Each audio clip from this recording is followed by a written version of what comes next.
जी तो बच्चों अस्सलाम वालेकुम, क्या हाल चाल है। उम्मीद करते हैं आप सब खैरियत से होंगे। तो आप सबको हमजा अकेडमी में खुशामदीद कहते हैं। आज का जो हमारा टॉपिक है वो है biotechnology, recombinant DNA technology. Biotechnology से आप अच्छी तरह अवेयर होंगे, ठीक है। Practical application of biology and biological techniques for the manufacture of useful products such as growth hormone, insulin and any other technique such as gene therapy, chemotherapy, कुछ भी हम इसको नाम दे सकते हैं कि हम बायोलॉजी का इस्तेमाल करते हुए कुछ भी यूज़फुल प्रोडक्ट्स अपने लिए तैयार करते हैं, मेथड्स तैयार करते हैं जो हमारे लिए फ़ायदेमंद हो। सब कुछ किससे तैयार होंगे? बायोटेक्नोलॉजी से। उसी की आज हम बेसिक्स को स्टडी करने लगे हैं। तो बेसिक क्या है? Recombinant DNA technology. ज़्यादातर आपके लिए ये टर्म सेकेंड ईयर में न्यू नहीं होगी, ठीक है ना। 10th क्लास में न्यू टर्म थी, लेकिन इसको जो जेनेटिक इंजीनियरिंग भी सेम इसी को बोलते हैं। यही चीज़ है genetic engineering. Recombinant DNA technology is also known as genetic engineering. इसके वर्ड में ही इसकी डेफिनेशन छुपी हुई है। रिकम्बिनेंट डीएनए, रिकम्बाइन, दोबारा से कंबाइन हुआ हुआ। कैसे? रिकम्बिनेंट डीएनए एक्चुअल में है क्या? A DNA which have DNA from two sources or a DNA which have foreign DNA, ठीक है ना। क्या मतलब क्या है इस चीज का?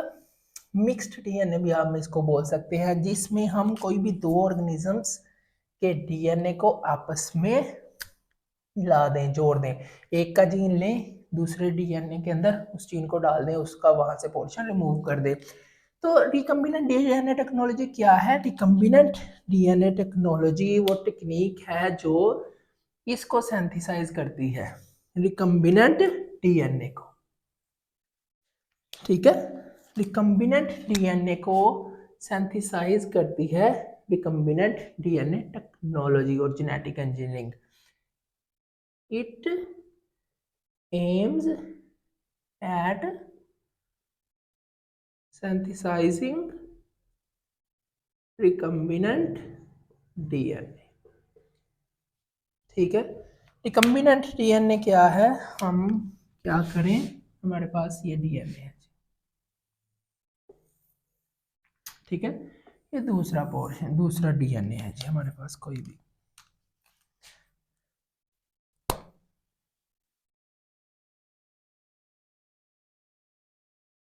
ठीक है।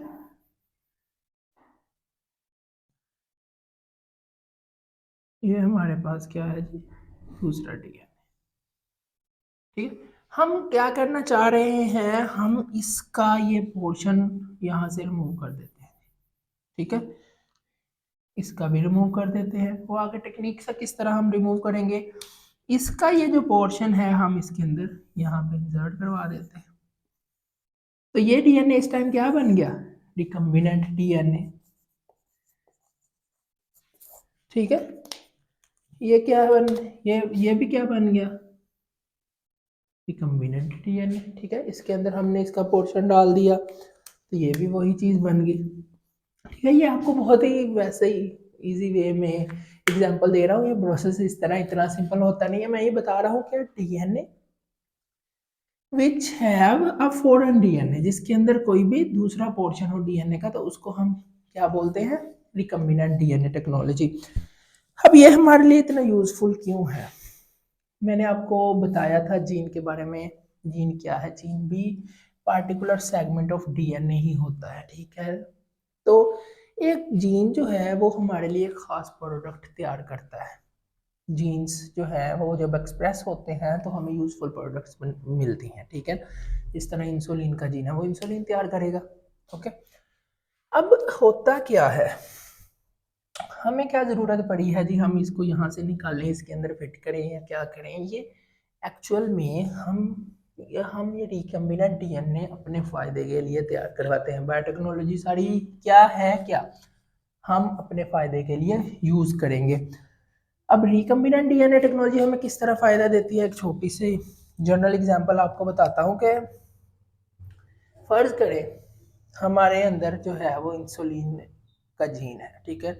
हम उस जीन को कट करते हैं, ठीक है, और उसको बैक्टीरिया के अंदर डाल देते हैं, ठीक है। वो सब कुछ कैसे होगा वो आगे हम आपको बताते हैं। अब हम अपना जो जीन है उसको कट करके फर्ज करें ये हमारा जीन था, इसको कट करके बैक्टीरिया के साथ हमने जोड़ दिया। फिर हमने इसको उस बैक्टीरिया के अंदर ग्रो करवाया, ठीक है ना। जैसे ही बैक्टीरिया रेप्लिकेट होगा, हमारा जीन भी क्या करेगा, रेप्लिकेट होगा, एक्सप्रेस होगा बैक्टीरिया के अंदर।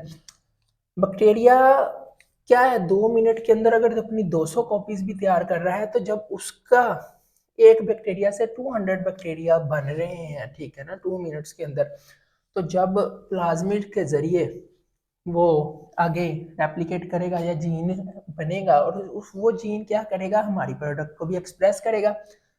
तो किसी भी एक्सप्रेसिंग सिस्टम के अंदर हमें अपना जीन डालना होता है, जो हमने फर्ज किया बैक्टीरिया के अंदर डाल दिया। अब क्या होगा जी, हमारा जीन क्या करता है, जीन का हमें फायदा क्या है, वो प्रोडक्ट को एक्सप्रेस करवाएगा, बनाएगा, अपने आप को एक्सप्रेस करके वो प्रोडक्ट को बनाएगा। जब वो प्रोडक्ट को बनाएगा तो इंसुलिन तैयार होगी, बल्क क्वांटिटी के अंदर तैयार होगी। तो उसके अपने डीएनए के साथ हमारा भी जो क्या होगा, इंसुलिन हमारे लिए भी क्या हो जाएगी, तैयार हो जाएगी। तो रिकम्बिनेंट डीएनए को, ये मैंने आपको सिर्फ एक इसकी प्रैक्टिकल एप्लीकेशन की एक छोटी सी एग्जांपल दी है, ठीक है। हम हम रिकम्बिनेंट डीएनए टेक्नोलॉजी को यूज करके, अगर फर्ज करेंगे आपके कहीं भी कोई प्रॉब्लम है, ठीक है ना, या आप कोई भी इस तरह का जीन नहीं चाहते, किसी भी, फर्ज करें आप प्लांट के अंदर सीड के रिलेटेड जीन नहीं चाहते, या शुगर के रिलेटेड जीन नहीं चाहते, हम उस पोर्शन को वहां से रिमूव करवा देते हैं, ठीक है, उसको ग्रो करवाते हैं दूसरी तरफ। तो रिकम्बिनेंट टेक्नोलॉजी जो है, डीएनए टेक्नोलॉजी जो है, ये हमारे लिए बहुत फायदेमंद है। जेनेटिक इंजीनियरिंग, आजकल तो recombinant DNA technology, genetic engineering दौर ही इस चीज का है, ठीक है ना, जेनेटिक्स का दौर चल रहा है, और बायोटेक्नोलॉजी के जरिए ही हम प्रोडक्ट्स बना रहे हैं। तो ये तो था ही इसकी इम्पोर्टेंस बायोटेक्नोलॉजी की। अब ये बताना आपको जरूरी था कि बच्चों को एक्चुअली में पता ही नहीं होता कि हम ये चीज़ पढ़ क्यों रहे हैं, ठीक है ना, हम क्यों पढ़ रहे हैं जी डीएनए टेक्नोलॉजी, हमें इसका क्या फ़ायदा है। तो टोटली जो सारा काम है ना आजकल, ये इन टेक्निक्स ने जगह ले ली है, ठीक है ना। मॉडर्न जेनेटिक्स अब यही है, ठीक है, जीन्स जेनेटिक लेवल पे काम करना, gene sequencing, gene mapping, human genome project, सब कुछ इसी का हिस्सा है जेनेटिक इंजीनियरिंग का। तो हम अब रिकम्बिनेंट डीएनए टेक्नोलॉजी जो है, ये इसके स्टेप्स क्या हैं, ठीक है, हम किस तरह रिकम्बिनेंट डीएनए तैयार करेंगे, ठीक है। तो पहला जो इसका स्टेप है, पहले इसका जो स्टेप है वो है जीन ऑफ इंटरेस्ट को लेना, जिसमें आपको इंटरेस्ट है, ठीक है। दूसरा क्या करना है, आपने इस जीन ऑफ इंटरेस्ट को क्या करना है, कट करना है, ठीक हो गया। उसके लिए आपको क्या चाहिए, हमें कोई कैंची चाहिए, ठीक हो गया ना। हमें ये यहाँ पर मॉलिक्यूलर सीजर्स चाहिए।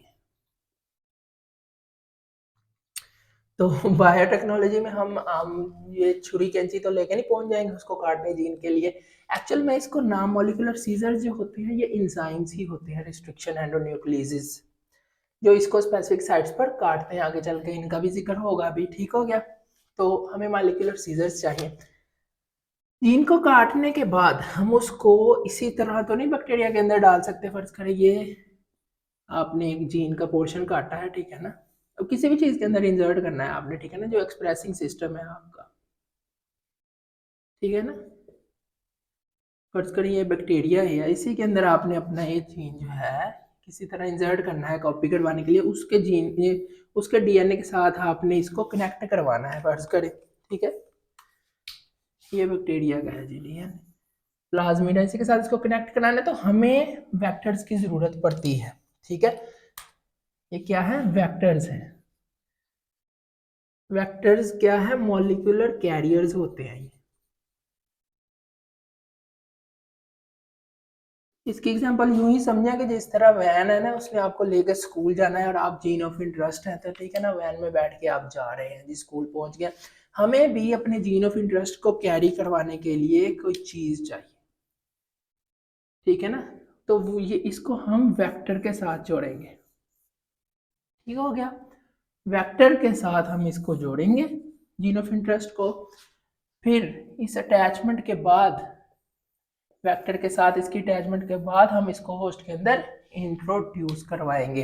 ठीक है, तो नेक्स्ट स्टेप हमारा क्या है, वेक्टर्स। वेक्टर्स मॉलिक्यूलर कैरियर्स हैं।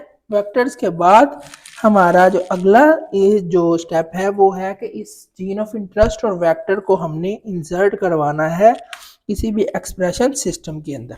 ठीक है, gene of interest, gene of interest और जो हमारा जो वेक्टर है, ये जो मिक्स्ड है, इसको हमने इंट्रोड्यूस करवाना है दोबारा किसी भी सिस्टम के अंदर, एक्सप्रेसिंग यूनिट के अंदर, जिस तरह बैक्टीरिया के अंदर। ठीक है, इसकी समझ लगी। ये हमारी जो है ये हमारे बेसिक स्टेप्स हैं इसके। अब हम चलते हैं कि भाई जीन ऑफ इंटरेस्ट को लेना कैसे है। ये जीन ऑफ इंटरेस्ट जो है ये हम लेंगे कैसे।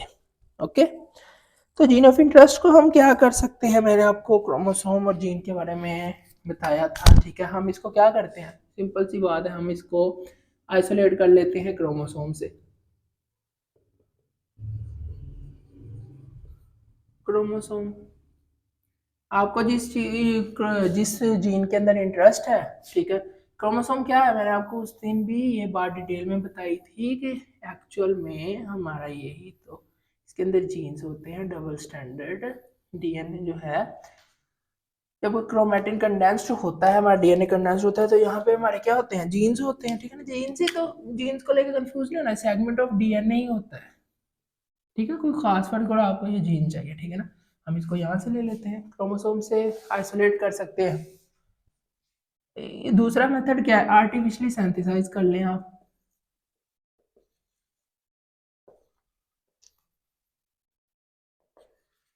आर्टिफिशियली तैयार कर लेते हैं। अगर आपका जीन छोटा है, ठीक है ना, तो ये टेक्निक भी सही रहती है, हम इसको आर्टिफिशियली भी सिंथेसाइज कर सकते हैं। अगर क्रोमोसोम से लैदा नहीं करना, दूसरा तरीका इसका क्या है, हम इसको आर्टिफिशियली सिंथेसाइज कर सकते हैं। तीसरा मेथड इसका क्या है, हम इसको मैसेंजर आरएनए से बना लेते हैं। ठीक है, to make it from messenger RNA. ठीक हो गया। ये कौन सा एंजाइम यूज करते हैं भला इसके लिए, हम रिवर्स ट्रांसक्रिप्टेज।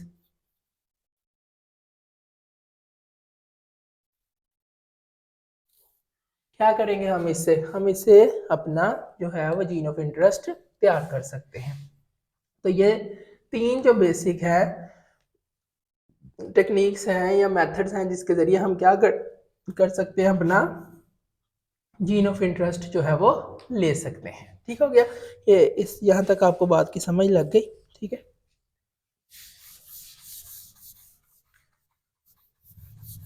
अब हम बात करते हैं मॉलिक्यूलर सीजर्स की।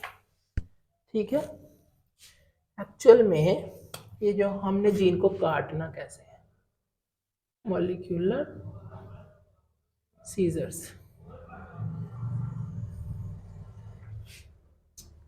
मॉलिक्यूलर सीजर्स होते क्या हैं, ये एंजाइम्स ही होते हैं। ठीक है ना, ये रिस्ट्रिक्शन एंडोन्यूक्लियेसिस, रिस्ट्रिक्शन एंडोन्यूक्लियेसिस,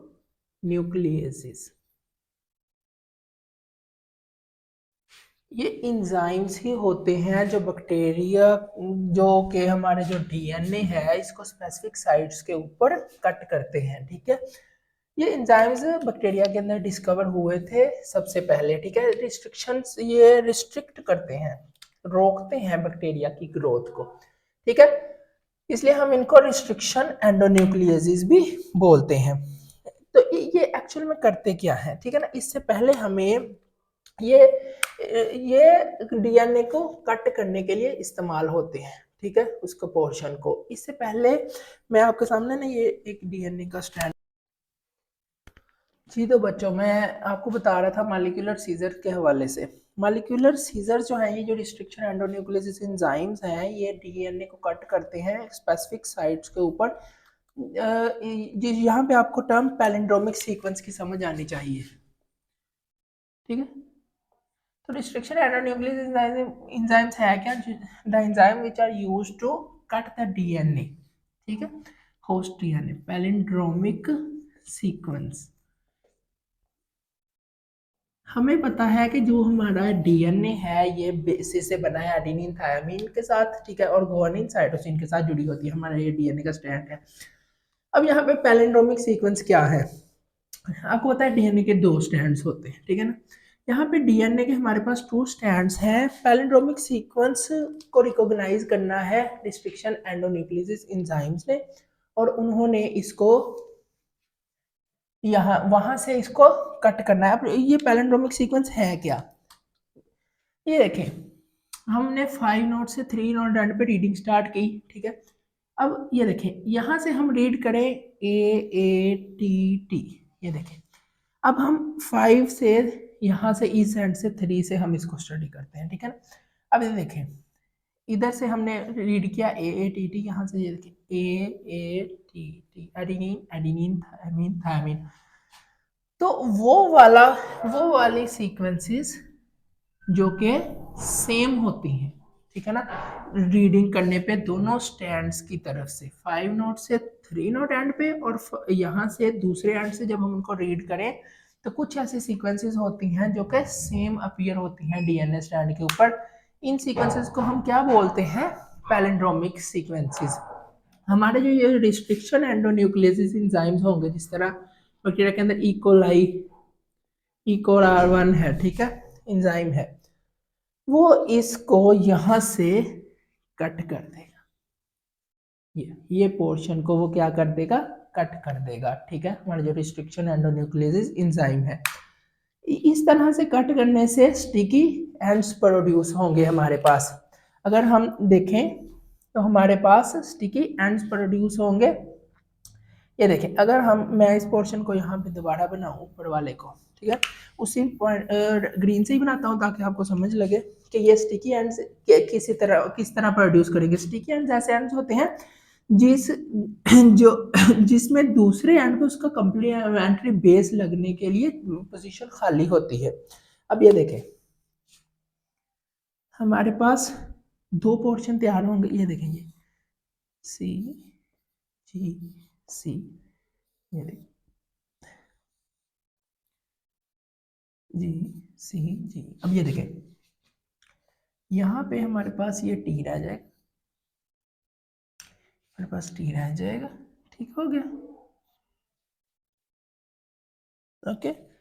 अब ये देखें, ये हमारे पास A रह जाएगा, ये हमारे पास A रह जाएगा, ठीक हो गया। ये सीक्वेंस इसके साथ रह गई हमारे पास, ठीक है। अब ये देखें, यहाँ पे हमारे पास ये वाला क्या है, इसको तो हमने छेड़ा ही नहीं ना। ये देखें T, ये हमारे पास C, ये हमारे पास A, ये हमारे पास G। अब यहाँ पे हमारे पास ये देखें, ये सीक्वेंस इसके साथ है, ठीक है, और हमारे पास यहाँ से क्या रह जाएगा, P रह जाएगा। ये देखें, थायमिन रह गया, ये हमारी एडेनिन रह गई, ये हमारी एडेनिन रह गई। ये देखें, ये अब जो प्रोड्यूस हुए हैं इनको हम क्या बोलते हैं, स्टिकी एंड्स।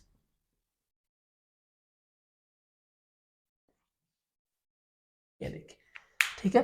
तो ये रिस्ट्रिक्शन एंजाइम्स क्या करते हैं, इस तरह पैलिंड्रोमिक सीक्वेंस को रिकॉग्नाइज करते हैं। पहले तो ये देखते हैं स्टैंड के अंदर पैलिंड्रोमिक सीक्वेंस है कहाँ से, फिर इसको ये कट कर देते हैं वहां से एंजाइम को। ये देखें, यहाँ से कट हो गया, और अब इसी रिस्ट्रिक्शन एंजाइम को जिससे हमने अपना ये डीएनए जो है ये कट किया है, इसी को हम यूज करेंगे क्या कट करने के लिए, जहाँ पे हमने इसको लगाना है। देखिए, फर्ज करें हमने इसको बैक्टीरिया के अंदर लगाना है प्लाज्मिड के साथ, तो अब हम इसके साथ उसी को भी इसी रिस्ट्रिक्शन एंडोन्यूक्लियोसिस एंजाइम से काटेंगे ताकि उसके अंदर भी इसी तरह के कम्प्लीमेंट्री एंड्स पैदा हो सके, फिर हम इसको जोड़ेंगे।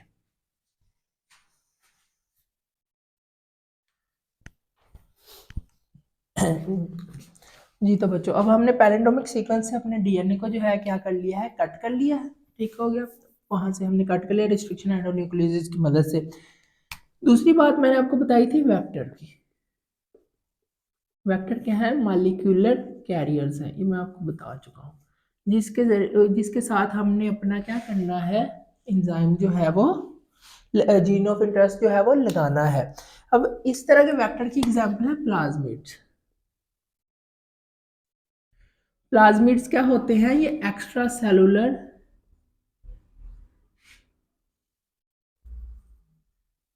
डीएनए मॉलिक्यूल्स ही होते हैं बैक्टीरिया के अंदर। इनको रिकॉग्नाइज किया गया था, ये सर्कुलर फॉर्म के अंदर होते हैं, सर्कुलर डीएनए होता है, ठीक है। तो ये जो है ये प्लाज्मिड्स है। अब ये हमारा फर्ज करें बैक्टीरिया है, ठीक हो गया। यहाँ पे ये प्लाज्मिड जो है ये लोकेटेड है, ठीक है ना, इस फॉर्म के अंदर, ठीक हो गया। अब हमने क्या करना है, हमने फर्ज करिए हमारा जीन ऑफ इंटरेस्ट है जो हमने काट लिया है, वो जो मैंने आपको स्टिकी एंड के साथ बताया, ठीक है। फर्ज करें जी ये हमारा जो था वो था जो कि प्रोड्यूस हो चुका है, ठीक है। अब हमने क्या करना है, प्लाज्मिड को भी उसी रिस्ट्रिक्शन एंजाइम इकोर 1 से हमने इसको भी काटना है, ठीक है। हमने इस प्लाज्मिड को भी अब कट करना है उसी तरह, ठीक हो गया। प्लाज्मिड को कट करने के बाद हमने अपना ये जीन ऑफ इंटरेस्ट जो है इसको लेके आना है यहाँ, और यहाँ इसको फर्ज करेंगे हमने जोड़ दिया, ठीक है। ये आपको वैसे समझाने के लिए इस तरह बना रहे हैं, ठीक है ना। अब ये जो हमारा तैयार हुआ है ये पोर्शन, ये भी चूंकि डीएनए मॉलिक्यूल ही है, ये भी प्लाज्मिड जो है, ठीक हो गया। यहां से हमने उसी रिस्ट्रिक्शन एंजाइम के साथ इसका पोर्शन पहले रिमूव किया प्लाज्मिड का, और फिर डीएनए लाइगेज एंजाइम की मदद से हमने इस जीन ऑफ इंटरेस्ट को यहाँ पर जोड़ दिया, ठीक है ना। तो ये प्लाज्मिड जो है ये वेक्टर है, इस प्लाज्मिड को हम दोबारा जो है यहाँ पे बैक्टीरिया के अंदर इसी तरह इंसर्ट कर देंगे, जिसके अंदर हमारा क्या होगा, जीन ऑफ इंटरेस्ट भी होगा। समझ लीजिए बाकी सारा पोर्शन जो है ये दूसरा है, ठीक है, प्लाज्मिड का ही है, और ये हमारा जीन ऑफ इंटरेस्ट है जो इसके अंदर लोकेट हो चुका है। और अब हमारा ये जो है ये रिकम्बिनेंट डीएनए जो है ये तैयार हो चुका है। अब जब ये क्लोन काम होगा, क्लोनिंग होगी, सारा प्रोसेस होगा, ठीक है।